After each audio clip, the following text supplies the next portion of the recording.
Pemirsa, rencana pemerintah membuka pembelajaran tatap muka disambut antusias pengelola lembaga pendidikan.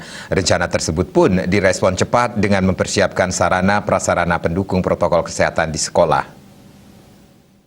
Rencana pemerintah pusat untuk membuka pembelajaran tatap muka pada bulan Juni-Juli ini mendapat sambutan antusias dari kalangan dunia pendidikan karena selama ini siswa dan guru hanya belajar dari layar kaca atau melalui sistem daring.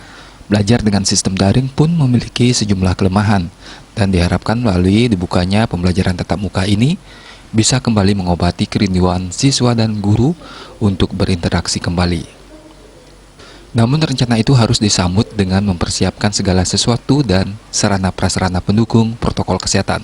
Menurut praktisi pendidikan yang juga Kepala Sekolah Semak Harapan Denpasar Gusti Putu Karibawo, pengelola sekolah menyambut baik rencana tersebut. Para pengelola sekolah sudah memahami kondisi itu dan telah jauh-jauh hari mempersiapkan diri dengan melengkapi berbagai fasilitas sarana prasarana pendukung prokes yang telah ditempatkan di berbagai lokasi strategis di lingkungan sekolah. Bahkan proses pengecekan suhu tubuh, masker, dan cuci tangan telah dimulai di pintu masuk sekolah, pintu masuk ruangan kelas, dan dilakukan pembagian siswa per kelas untuk mengurangi kerumunan.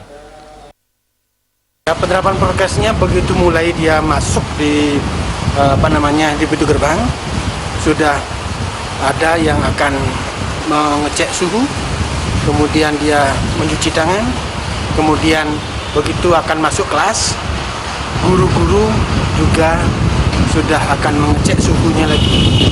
Kalau dia belum misalnya tercek pada waktu di perjalanan itu, sehingga dalam kelas sudah dipersiapkan sesuai dengan ketentuan pemerintah, yaitu adalah setengahnya, atau kalau 36 berarti dia jumlah anak yang di sekolah adalah 18 orang.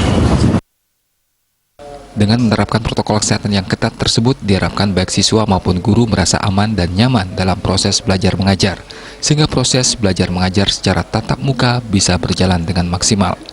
Gusti Putu Karibawo juga mengharapkan pemerintah untuk melakukan simulasi sebelum proses belajar mengajar dimulai agar semua pihak bisa memahami proses baru yang harus mereka lalui. Riase